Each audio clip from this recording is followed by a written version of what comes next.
Take it to the next level with Globe's fiber, LTE advanced, and 5G mobile connection. Good evening, ROG UAC. We return now for another set of games. This time it's gonna be Faith College's Bravehearts versus Holy Angel University Valiant Wings, taking it for another game, this time for our group stage. And it's day 3 for our season in Wild Rift. My name is OSX, and with me is Infinity, and we are here to give you the next set of action in our matches of the day. Yeah, and this is very exciting because if you're looking at their standing right now, both of these teams are 4 points each. So it's a matter on who will defeat these teams today and who will get one step ahead of each other. I mean, there is still a potential for them to still be the same if they get 1 point each.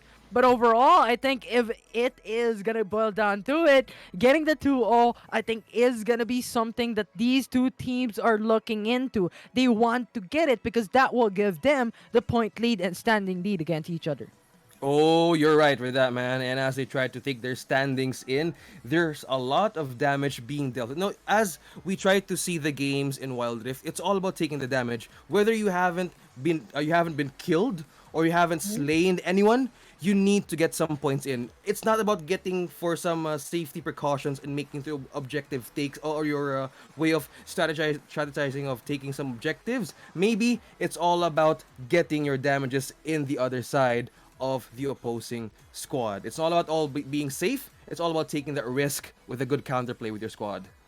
Yeah, taking that risk in terms of getting a lot more benefits from it, right? There is certain dragon objectives similarly that you need to do, especially onto the Infernal Drake or maybe onto the Ocean Drake. These two dragons are one of the hyper priorities right now when it comes to the dragon buff. If you get it, you need not to actually just dive in, right? You need to think about what's gonna happen next, and you just can't give it for free against the enemy team because that will just give objective wise benefit towards the enemy team. So I think in this specific game, I think it's gonna be very exciting in terms of getting those objectives. As you're looking at right now in terms of the statistics, they're looking very close. 0.75 in terms of Fate Bravehearts for the Rift Heralds, Towers Destroyed already 7, 3 for Towers Lost, 2.25 Dragons and 1.25 Barons, and Valiant Wings is falling down behind by a bit.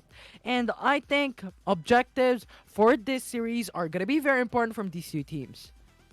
Yes, and look at the standings. As Infinity mentioned, the damages, the stats can say it all. But in a week of preparation for another day 3 challenge of our group stages, this might be a game changer. As they see, we need to reset. We need to have the perfect mindset. It's all about having the conclusion. Okay, what's gonna happen next this time? We have taken the fall. It's not all about taking the failure. It's all about getting back up. You know what I mean? It's all about taking that seriously. Like, oh, we still have another chance. If we can't make this one, we might have a problem in getting into the playoffs. Because as of this moment, as they prepare themselves in a bigger situation and raising that campus torch, you need more perseverance, power. You know, you have that school campus spirit. You know what I mean? Infinity, you need to keep it. You need to cheer it. And as we wait and see for these universities to pull it through with our games in ROG UAC, they need to have their perfect mindset in having good compositions, responses, as I've mentioned. They need to have a perfect solution. It's all about being a professor, you know what I mean? Being Professor X, or even having a different way of turning tables in the most desperate hour if you're losing. Tawag dito, this will have a different way of tables, a set of tables that they can be turned this time around. Yeah, and you talked about being desperate, and I like that term. Being desperate, but at the same time, being risk tolerant and having the knowledge on what you want to go for. Because if you just go for the desperation on whatever that may be, you're probably going to lose. So you need to think, be smart.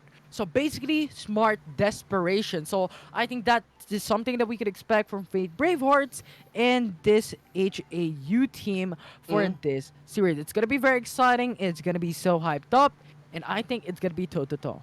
Oh, toe-to-toe as it is. You know, you need to have that strength. And in terms of team fights, you need to communicate. You need to have the perfect way of saying, hey, I'm here. But if you're in one place, gathering all thoughts and communicating together and executing one perfect goal. And if your friend or player goes in for a different strike with a gank, there's one person to back you up, because I think it's all about being synced. It's always about the mystical connection of these players. They can also say that, hey, no matter how bad this can get, if we have the perfect counterplay, it's not all about the clashes. It's all about making that team fight. It's all about making the dream work. You know what I mean, Infinity? And as we try to see on how they can compose themselves, the chances might be high if they have the heart for it. As we see, we need to have our first position of the score in for our group stages. But it looks like, as you said it, the votes are now jumped Oh, in okay. for these two teams. Fate Bravehearts actually taking 100% the vote. Wow. This is gonna be very interesting. Mm-hmm. This is the first time, or this is one of the first times that we've seen. I mean, a while ago, there's also 100% vote onto one team, but traditionally what happens is it's like 50-40, 50-60, 40-60, Ooh, something okay. like that, and now it's gonna be 100% onto Fate Braveheart. They might have the stronger vote for this, but we all have different surprises in terms of getting a different or having a good fight with one another. You know what I mean, Infinity? It's not too late to have a different composition, because if you take this seriously, you can still come up with different metas. Right now, we are having more champions that has been nerfed down and buffed up. And which champion? You also have Diana's being nerfed down, as well as she has total control of her ultimate, which is can be a game changer in terms of responding and as well as going for another follow up. And somebody engages in, she can be your best girl to take you for the next set of good plays.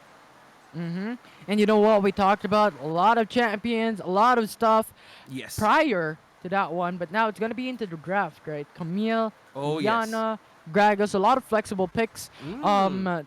Are being banned away, with Ziggs now potentially being banned as well. This Oh leaves yes. maybe the Akali open for Bravehearts to pick up. The Garen is also open. The Braum is also open. Kaisa, Corki. These very strong champions can now be prioritized by any of these two teams. Fate College, though, I do believe they're gonna pick in onto one of the flexible champions as well. Mm-hmm. Potentially, even Galio is gonna be available for them to pick up.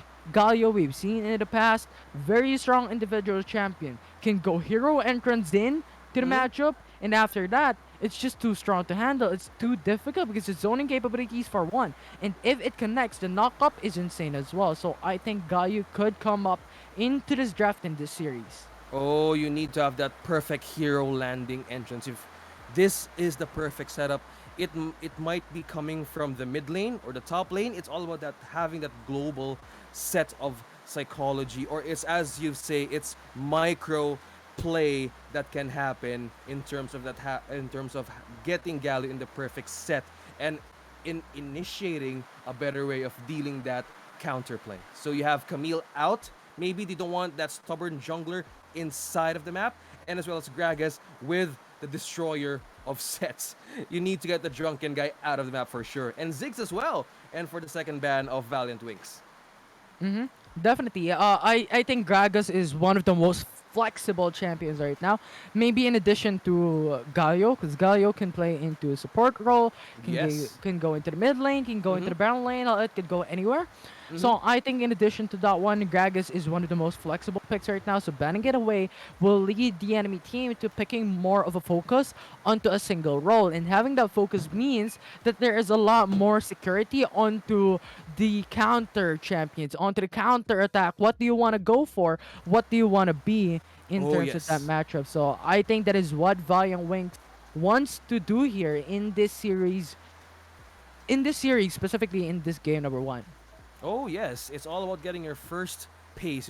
If you have set up a perfect way of dealing with psychology in terms of having it in a perfect team fight, it's all about getting who's getting the first blood. It's the most essential and crucial part. If you get that, get additional gold, additional edge, as well as, oh, how will we respond to that? How will we have that reset? Okay, how will we counter that next if they take those objectives out of the way and having it stolen in the games where it can totally divert attention and as well as the play of their rotation and metas. Definitely. So now we're just waiting for the draft. I'm excited.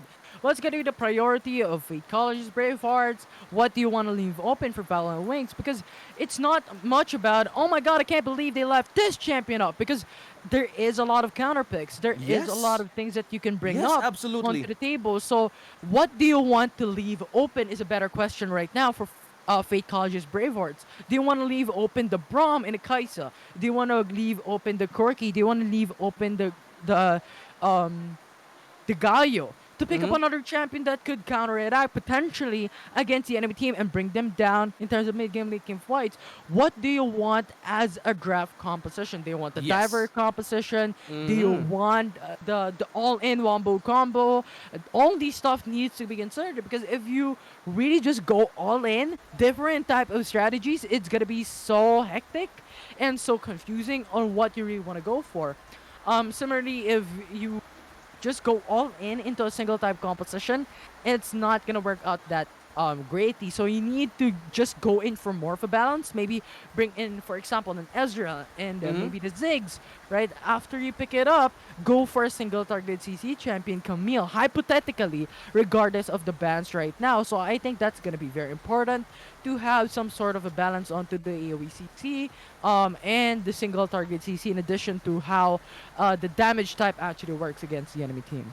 Correct. And as you've mentioned, they need to ask themselves what would be the unique setup to take this mind bending strategy in the drafting phase. You know, this sets the mood. This sets this sets a strategy that, oh, they're going for this kind of funnel. Oh, probably they might be going for this rotation. Oh, if we do this, how will we counter this? And if we counter this, they might see a different strategy. Okay, they might fall for our trap. But if they fall for your trap, you didn't expect that they have also a set of backup to taking you down in terms of proper sets and as well as prioritized items to take you in a different setup that that your rotations can easily be broken. Definitely, those rotations are gonna be very important as well. I mean, there are a lot of situations where in rotations are not that great. I mean, not that important. What I'm talking about is we're in the first 2 minutes, 3 minutes, we're in the jungle, goes into a single lane, but they're really not going for a gank. That type of rotation is a waste of time. But in Mm-hmm. terms of the rotations overall, if you're meaning into those productive type of rotations, we're in level 5, you go bot lane, get a kill, I think that's going to be very important. And as we stated, you need to have champions that could disable in the same way, in the same manner, on how those rotations are going to work out. Yes. And as we wait and see our games of our matches with Faith Bravehearts and as well as HAU Valiant Wings, they might want to consider a different set of rotation and you might see a different picks as well. Let's see how Penguin prioritizes as the first slot is open. There are a lot of champions open. You can take Fiora, you can take Akali as well. Oh, Mm-hmm. Akali, right? Akali can be a good one, but Braum can also be a good way. Kai'Sa, for now I haven't seen a Vayne champion enter in our series of UAC games. You know what I mean? I haven't seen Vayne or a few of Ezreal, but I haven't seen Vayne. She can be very effective in terms of burst and as well as Mm-hmm. continued scaled she can be a continued scaled up champion, getting that final hour, prioritizing the Blade of the Ruined King. It's open, but nobody sees it as a potential right now.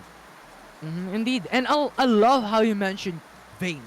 Mm-hmm. And I like to talk about it. And I think the main problem of a Vayne is Mm-hmm. the reason is that Vayne is a very hard scaling champion. It is a late game champion wherein every single items in his kit needs to be up.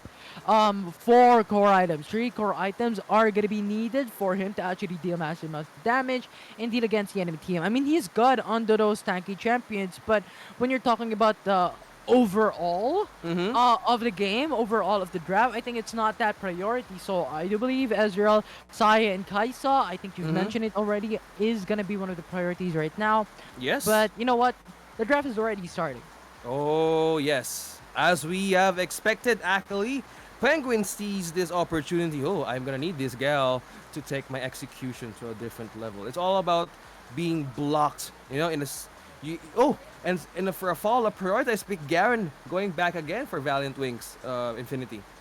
Yeah, I think Garen is one of the Mm. strongest, if not the strongest, Baron lane champions right now, in addition to some other Mm-hmm. couple of champions. Uh-huh. Because Garen is one of all tanky. That Mm-hmm. silence is just too strong. In the ultimate, the Mason Justice of Garen is can just bring down the enemy team, even though he still has like 1/4 of his HP already up. So I think that is the reason why Garen is just so strong. Mm-hmm. Early game, mid game, late game, he is strong all throughout. And yeah, I think the priority from Valiant Wings is just considerably good. Oh, yes. And for the follow up, you have mentioned Galio. Oh, Lee Sin as well for next. They have this opportunity. Oh, we need to take that clear of the jungle. We need to have that burst. We need to have to take more golds in. And Lee Sin is one of the effective champions in taking those steals and as well as taking those sneaky Baron plays and as well taking the Drakes out of the way and making it an essential on their side. And for the follow-up, we have mentioned Ezreal going back again, and as we expected, he's going in for the fourth pick. And of course, Ray, you have a concert in the side of Faith College's Bravehearts Infinity. Definitely. Now, Bravehearts has locked in onto their graph. Valiant Wings hovering. Relatively the first time we saw Lulu Oh, for Lulu! over a month or Nice! even weeks Oh, right yes. now, especially without an Olaf. Because traditionally, what happens is Lulu Olaf comes in, then it is a good synergy, it is a good Mm-hmm. strategy for your team to have a very, very strong front line attack, front line champion that Mm. could deal massive amounts of Oh, damage. But yes. having Lulu alone onto maybe having a wild growth onto Saya and Uh-huh. maybe Garen as well is Mm-hmm. not looking that ideal for their team. But maybe they have something else in mind. We really don't know at this point. But when you're looking at the draft of Bravehearts, I think they're Mm-hmm. gonna be more favorable onto it, onto game number one. Especially if you're looking at a Surfing mid laner, Ezreal, Janna, Akali, Rengar can Mm. have a lot of access into the back lines. Oh, yes. That architecture from Ezreal has a lot of potential to go back to safety, away from a Lee Sin, away from a Garen, and away from a Oh, Gun. yes. Yup, it's the Sonic Wave that's the most annoying skill of Lee Sin. Once it has totally connected to you, you might not have a chance to escape it, and if they seize that opportunity, you might have a missed way of dealing so much pressure. But for their counterplay, they need that Ezreal, they need that arcane shift, as you mentioned. It's all about getting that micro play, getting that sidestep in, and the dances. You have level up as Seraphim to taking into that Anchor. Mhm. Definitely right now, it's a matter of stalemate. You're just really chilling down. I think this is a matter of stalemate for now. The reason for that is we really don't see any clear winner when it comes to the early game. Yes, at least Sin is very strong when it comes to level 3, but level 1, it's not really that great. It's really not that strong. You can only go for the Sonic Wave, you can't go back away. So I think this is just the right thing for these two teams to do. No, we're not going for the jungle invade. Let's just stay for now and make it a slow play, especially with Rengar. Level 1, level 2, not that great. Level 3, make it a very, very beast of a champion. So I'm expecting maybe the level 5 of 34 plus 35 to be very aggressive, especially when it comes to the middle lane, to try and get the passive up and running as soon as possible. Get the 5% damage bonus ASAP. You need to get that power burst, In the side of Faith Bravehearts, Rengar, he was not available on the first week one that what we have made in UAC Infinity. And to seize this chance, you might you are gonna need some extra security on who's gonna be in that brush. It's gonna be one big of a dilemma of who's gonna be in for the ambush. You have an additional burst from the Rengar, that's 34 plus 35, and seeing Faith Bravehearts going back again for another way of doing this in the group stages, they might need to settle this in the side of HAU. Yeah. Settle, settle, settle. Like now we're slowly pushing into level 5.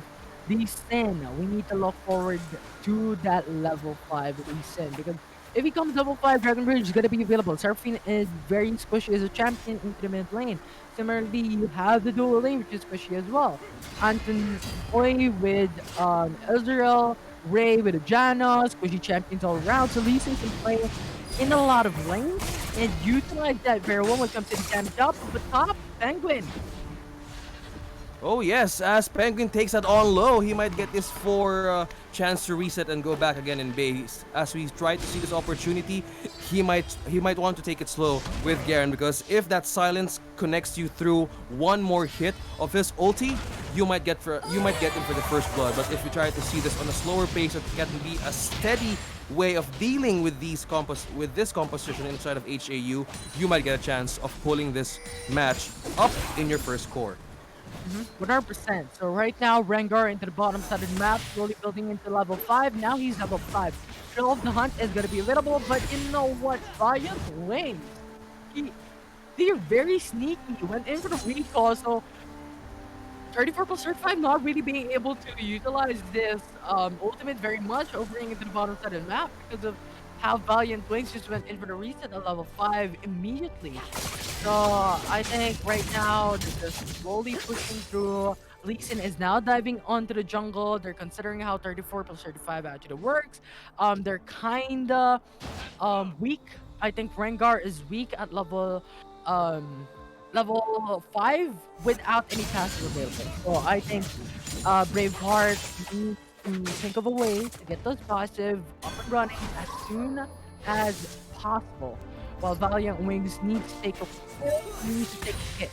And Kels has a lot of opportunity to do so, but I think let's wait for the Ocean Drake to come up. And they did just that. Now the Ocean Drake available right now. No one went in for the reset. Kali went in. Redemption available for Janna. Aurora available for Seraphine as well. Sun for Aegis for Garen. And I think Braveheart, if they do get the Seraphine ultimate encore, connecting against the enemy team, they can follow up a huge deal of damage against Valiant. So 35 now going for Ocean Drake. Setting up the play onto this. Valiant Link going into the backside. Uncle connect onto one. Will not be enough. Lee Sin will just estimate raising E. Monsoon just not comes back up. Better Storm will be down. First blood comes in as Anton D has Grey Wolf fall down. Make the 3 kill. Make the 4 kill. Valiant Link will get a team ace against them. And that will be the first objective as well for HAU. Red team has slain the dragon. Now, I think they just did a very methodical play. Yeah, I think they just did a great job into doing so. They went for a 1-by-1. The Encore ultimate only connected onto one, which wasn't really that ideal. Typically, what you'd hope for is only a single target or multiple target AoE CCs against the enemy team, make them charm, make them unable to do anything. But with that, it's just so difficult to do, and I think that's just left them behind, especially with 34 plus 35. Before 4 minutes into the matchup, they didn't really have any passive blocking. So Rengar just based his damage onto his base statistics, and now having that kill from Valiant Wings with a 5 kill already, the first 4 minutes of the matchup will not look that great much further of that passive for 34 plus 35. Oh yes, they might have getting that chance of stealing it with the damage of that Infernal Drake. One big Essential Drake, and that is now making it through the damage and attributes to make it through this fight. And as you've seen 0 to 5, HAU is taking it to a different level in terms of having that micro play. You need to get that items in, so for the prioritized item of Lee Sin, he might be taking the Triforce. As of now, you have one member taking that damage from different ways of that game as Kome makes it through those damages. Lulu is trying to seal it. Get out of this Herald Pit, and we're gonna make this one. As they try to steal this, you might be seeing 34 plus 35 entering in, but now nobody's contesting it, but as now making it this time around, and this is gonna be an additional wave of push in the side of HAU. Definitely so. I think, HAU right now, getting the Ocean Drake, getting the Rift Herald, very advantageous when it comes to the objective aspect of this matchup. They could bring in the Rift Herald, get a lot more turrets, and now HAU Valiant Wings Goes for the 3-man roam on the top side of the map. Oh yes, and let's try to take this together. The Rift Herald is gonna need some additional force to make it through this stage of the first turret. Now Kelv's going in for damage. Will it connect something in? No opportunity in the side of Faith Bravehearts to seal that deal, but that was a trade of the turret down. Cool is saying, oh, I'm still opening it here. I'm still opening the chance here down in the turret with no protection in the side of HAU, or sorry, Faith Bravehearts. Cool is seizing this opportunity to take defenses down, but as we try to see this, they need to scatter out and probably regroup on how to make this composition work inside the Faith Bravehearts. Still at this point in time, no passive being procced out by 34 plus 35. And as we recently have known, May 19 of this year, it was a surprise nerf onto Rengar. The base AD per level has been decreased by around 25%. So having no passive being propped out by Rengar is not gonna be the most efficient thing ever for Faith Bravehearts right now. I think that is the reason why they're falling down behind. They're really just lacking onto the damage aspect of this matchup. They need that to happen. And getting those spec offs are gonna be very important. Mountain Dragon gonna come up 25 seconds. So yeah. And looking at the quantity, you might be seeing a different control inside of Faith Bravehearts. You need to sustain this. They need to make this through. They need to get their first points in as they try to have it in a different opportunity. HAU to take down their core, which is Shino. You need to get The dragon out has spawned. of the state where the feathers connects to you. So if she unleashes it from the backline to have this additional damage, you can still have 34-35 waiting to the bushes, and as well as he can totally counter it out in the side. But you need to look after Mondesor to take this to a different level. Mountain Dragon gonna be set it up by Valiant Wings. They're hoping to get this objective as this will increase their probability on winning this fight. Connect onto one. Yes, connecting to one, but will there be another chance of stealing this and making it through the damage? But no, you have open arms in the side of HAU. Nobody's trying to steal this, is trying to jump. Encore is trying to be activated, the concert continues to flow, and now they're rooted in, flashes out together, but no, they have full control this time. Faith Braveheart steadily taking this opportunity and momentum, frozen in time. Look at that, crashing it down. Cool chases it out, Silence makes the last auto attack, and that is now HAU making it through that wave, and that's an ace in the side of the Valiant Wings. 0-11 right now.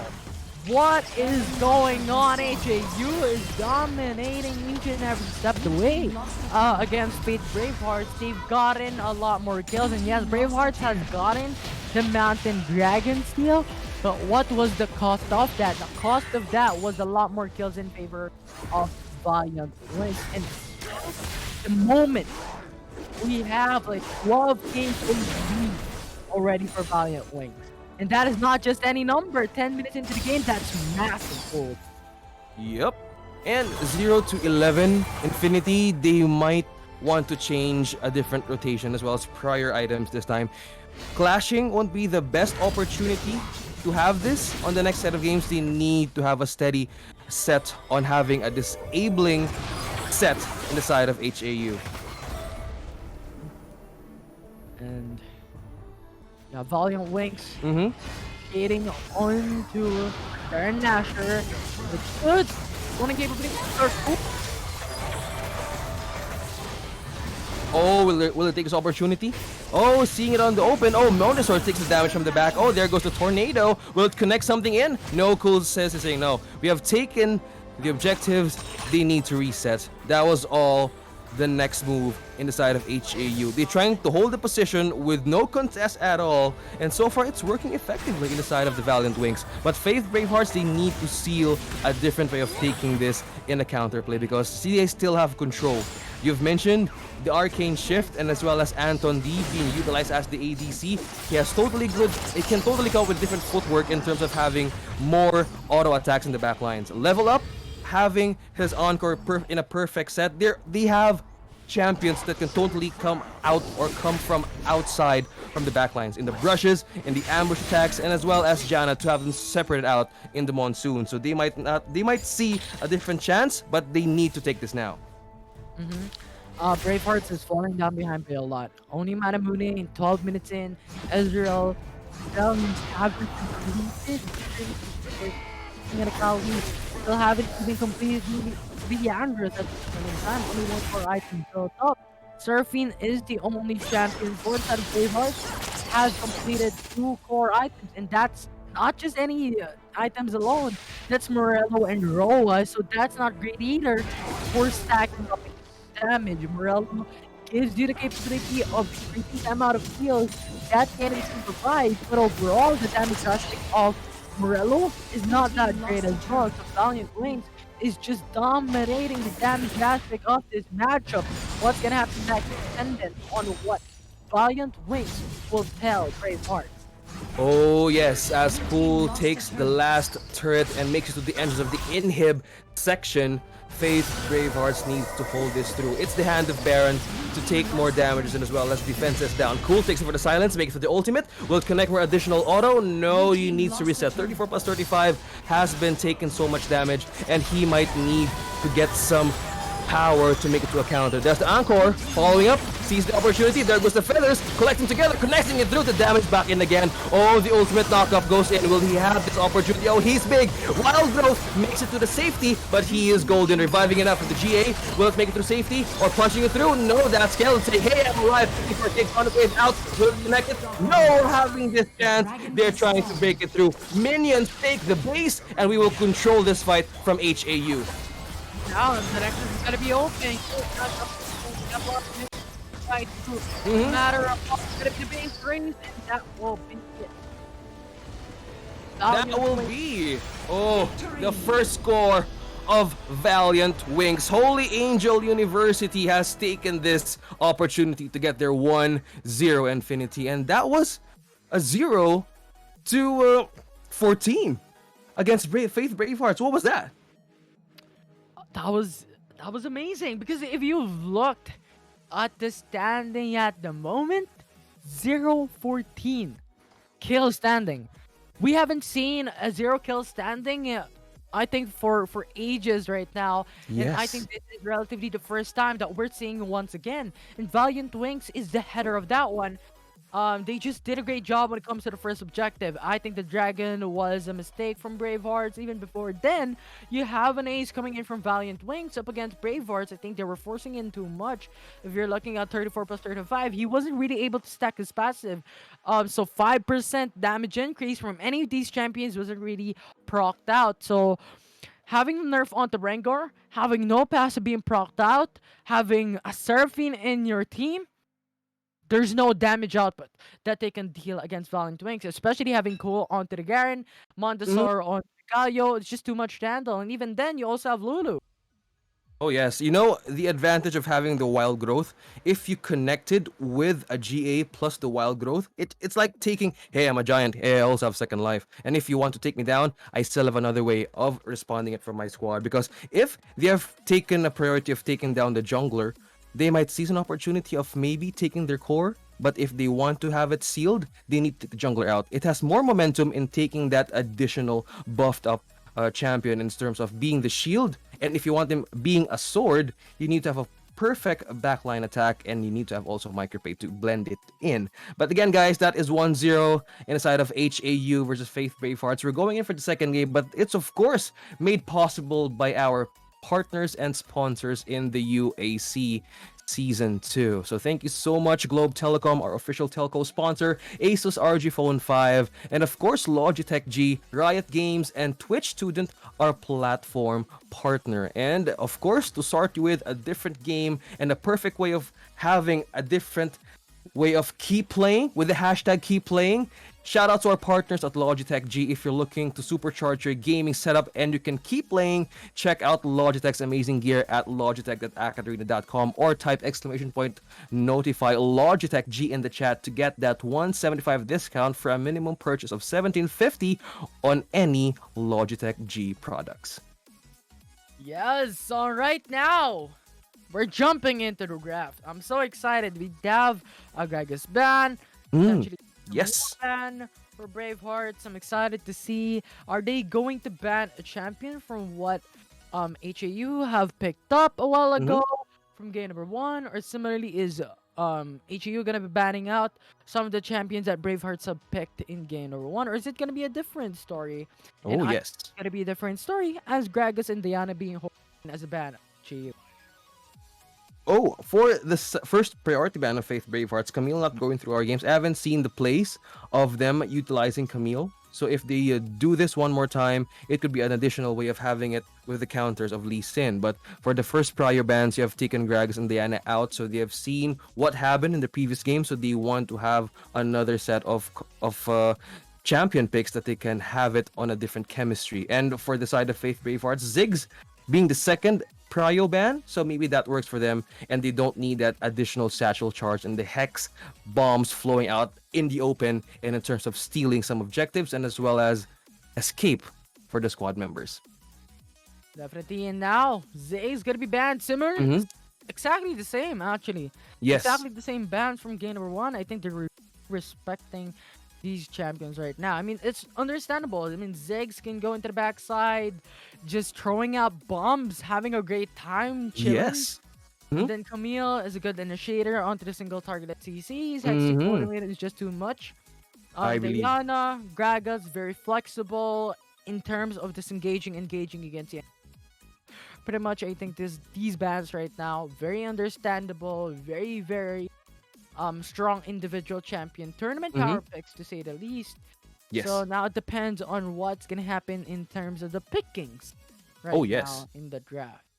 Uh-huh. And with Valiant Wings has the opportunity to take the prio pick, they might want to settle for a different kind of maybe movement, and as well as a different plan to get them on a different possible prediction in the side of Faith Bravehearts.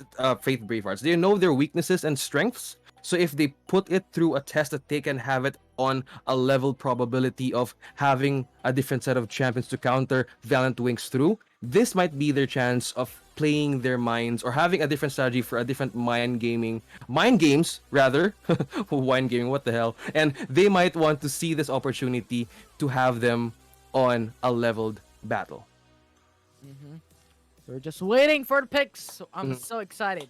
I think it's gonna be a similar type of for this game number 2. I think the Braum is available, the Ezreal available as well. Surfing is something that I don't think is gonna come up. Mhm. Oh yeah. So I think these champions could be showing up instead of maybe the Surfing. An Orianna is gonna be. So I think there is a lot more. Ari is also the single targeted champion. So Mhm. they want to do and play dependent onto that one. There's a lot of potential to go for single target composition. Oh yes, prioritizing by Cool Garen. This was an effective pick on their side because his first skill can make you or can buy so much time with the follow up with the proper within a set of a good engaged set. If Garen takes it for the first move, that silence, that millisecond is totally an essential entrance for you to take your proper set in. So Penguin prioritizing a Fiora, which is a good possible burst champion in the top lane. So for this 34+35, this might be prioritizing Wukong for his for the second pick in the side of Bravehearts. Yeah, the Fiora gives you the potential to go for one setup. If ever Yes. everything fails out in the early game, you still have big potential in mid game, late game fights. Or in Fiora just split pushes while the rest of the team is just trying to confuse the enemy team, disrupting the enemy team, and try to go for maybe another objective aside from the split push that Fiora is doing. But Vi is going to be locked in. Gali going to be locked in for Valiant Wings as well. Very strong CC totals for HAU at the moment. Braum and Kai said follow up. Let's go traditional. Let's go back to classics for Bravehearts. Oh yes. Oh, is he taking this Vayne pick for Shino? Is he going with it? Oh no. I Oh, got here you go. Saya. I thought he was going for a Vayne. I thought they were going for the Vayne for the first time ever. Over Kome prioritizing Janna this time for the 5th pick. Oh, they're gonna need this. And the combination of Galio. What do you think of that? Janna and Galio in the side of Valiant Wings. Janna and Galio. I think Galio is more of the engager to follow up Vi and Garen if they come into the fight. And Janna is more of the sustainability backside and disengager. If Kaisa comes in, if Yor comes in, if Wukong comes in, Monsoon immediately. And Oh, that yes. disengages the fight, knocks up the enemy team to follow up. So I think that is gonna be the role here from Janna, Garen, Vi, and Galio. Saya Mm-hmm. is simply gonna be the damage dealer, the ADC of Wings, and Yes. he does is deal damage. So I think that is the overall roles here from Valiant Wings. Oh yes, the classic composition with Anton, D, and Ray. They're going in for the classic Kaise and Brom knock ups. You know, a big control CC champions and making Wukong an additional person in terms of making a perfect entrance of the Cyclone. This is the champion that can get Oriana's ball in a different stage that everybody's caught up in. But if perfect entrances jumps in from the hero's entrance of Mondosaurus plus the control of the shockwave can be a different story. And it all boils down if who gets the proper additional prediction of the reinforcement land. You know, it's all about timing, if you know what I mean. Mondosaurus being Galio, and of course, you have the shockwave for takedown as well as having that perfect set this time for our game too.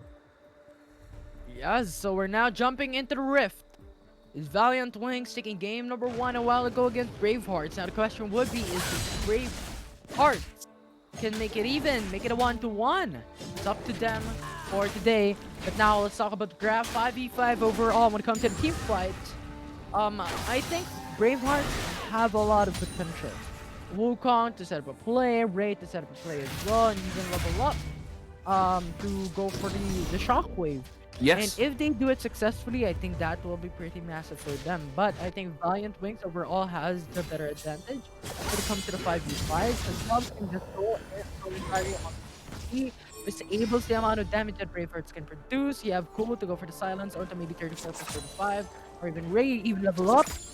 Then Kome is there to go for the Moonstone, Mondosaur as always for his entrance. So I think when it comes to the 5v5, Valiant Wings has a bigger potential.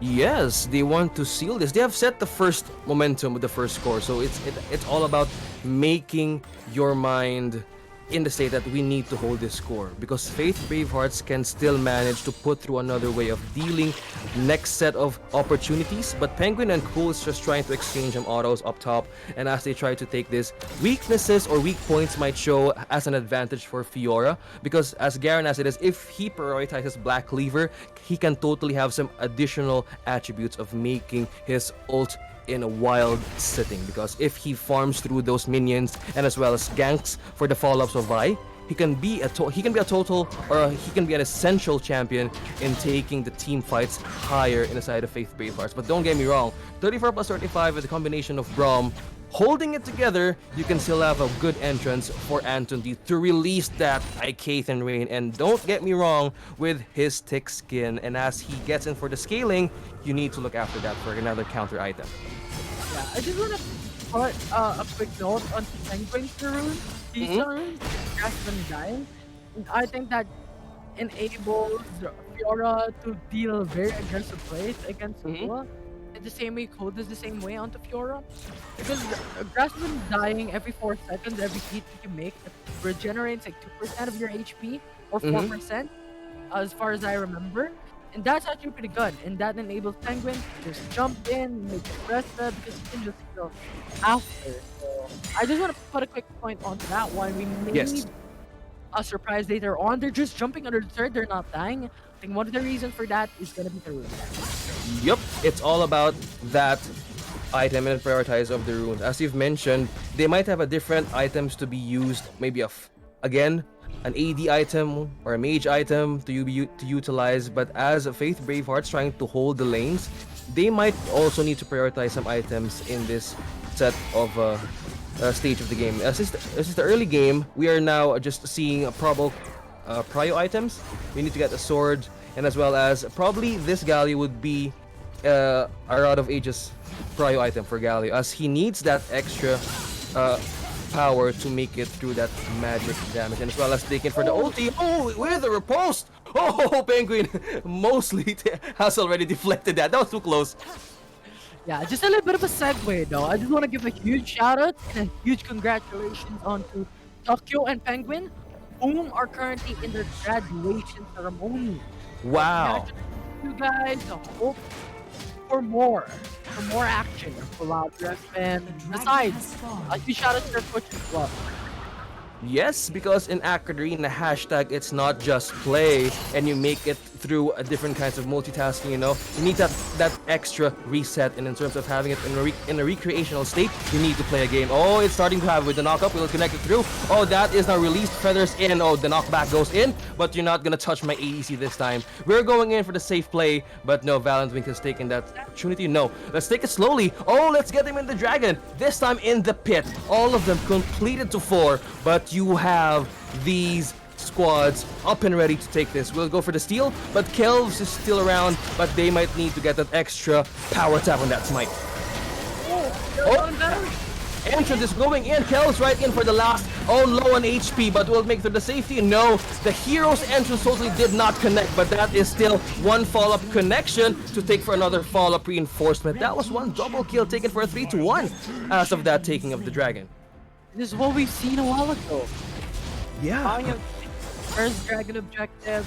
They were dominating. They got a kill from kill to kill. And yes, Bravehearts, they got 1 kill. But Valiant got kills. Not really kills. Yeah, that's pretty nasty. First 5 minutes is so big already. But I like how Bravehearts is doing the same thing. But they're countering on to how Valiant wins. Oh, up top, 2 versus 1 this time, 34 plus 35 in the mirror, but just taking down that Fiora out Penguin. They have totally made it through that moment that they can have to taken her down, and that gives them additional chance and taking this third. But if 34 and 35 holds this through, he can still make it. He has a GA, he has full confidence to take it this. Kelv on the last hit, low on HP, follow up with the auto. Oh, he's reviving. GA, take me up back in the game. Oh, with the follow-up, Madison will expect another ultimate. There goes the party. Another follow for 35. Oh, that is now Braum for the passive. Still, he's still a good support though. Yeah, that was pretty close. I was thinking 34 plus 35 to actually let his team be in, but Valiant Wings, I like their discipline. Their discipline to actually not go to a best and the enemy team already has 3 man run on top of the map. They were at a low HP disadvantage against Bravehearts, so you know what? Instead, let us just let 34 plus 35 get away. Let's just up that hit for now. Let's retreat. Let's just dominate later on where every one of us is full HP. Oh, he's going for the knockup. Oh, with the silence? Oh, he was going totally to release that. You know, what makes Fiora a good burst champion is if you use my ultimate right now in my face, I can totally deflect if they're posted, and that will give additional chance to another reinforced team fight. As of now, that's a stun. Taunted in, Ray going back down, but that is the released ulti, but now getting in for that chance of making this delayed moment of things that Rift Herald, who takes it, who's gonna take it with the tornado in, oh, securing it now. That's Mondesor, follow up and ready. We have taken it. Will they fall for the opportunity to take them on? 34-35 receiving the ulti from Cool, but not that cool for that score. 5-3 Anton D on board time. 1 more 35 in the backlines. Level up. Still on the chance of this. Tokyo. Oh, another one connecting that auto. And another follow from Cool. Taking for the last tower hit. No, he's still in safety. What a play. Inches from that there from Cool, but Rain's gonna have been aggressive and as well. Yes, and that was one. It was totally a chase after chase, you know what I mean? Because everybody's on low HP, so they have seized this. Oh, let's take this. Extend the risk. Oh, but this one silence in. Will he still risk it through? With the tower deals so much damage. Anton D is still. No. Oh, I'm gonna take you down, Cool, saying I'm still thick enough. Another silence will make to another kill, and that is now receiving fall of shield. Takes it for another triple pointer shoot there in the tower. Yeah, they're playing a very, very long matchup from that fight. The Rift Herald just gonna be secured by Valiant Wing. Red team The lost their Bravehearts turret. is fully back in the way. Oh, Valiant yes. has a lot of CC. Cool is just so big Never and know so what massive when it comes to this matchup, dominating the arena. Just going to the top side, going for the Damnation Justice, jumping under their turret, getting more kills up. That one, getting 2 more onto that. And that was like an unofficial ace. And they killed every single one of it. Braveheart, they weren't really able The to dragon come has back spawned. onto it. So now 3k gold lead for Valiant Wings. They still have the Red Herald to utilize later on to get more gold. Ocean Drake on their favor as well. For Drake now gonna be alive before anyone today. Oh, he's doing it. He's spinning it. Stunned inside. 3 versus 1. Is he still going to put this? Oh no, he's too thick. I think that is the effect of the Black Cleaver, you know what I mean? Extra burst, extra time for the cooldown for the silence, but now we are seeing HAU is trying to take this Infernal. They're gonna need this damage. Oh, Tokyo is ready. Is he going to release the command attack? No! And the back knock up out from this time around. Cool takes for another kill, make it through the legendary mark. He's saying, I'm on a hot streak right now. 10-4 while taking that Infernal Drake Infinity. Goodness, Bravehearts, but now, no. Oh, going at the follow-up, a Assault and Battery follow-up there, and for the back, and no, for the safety, Kels is saying, not today.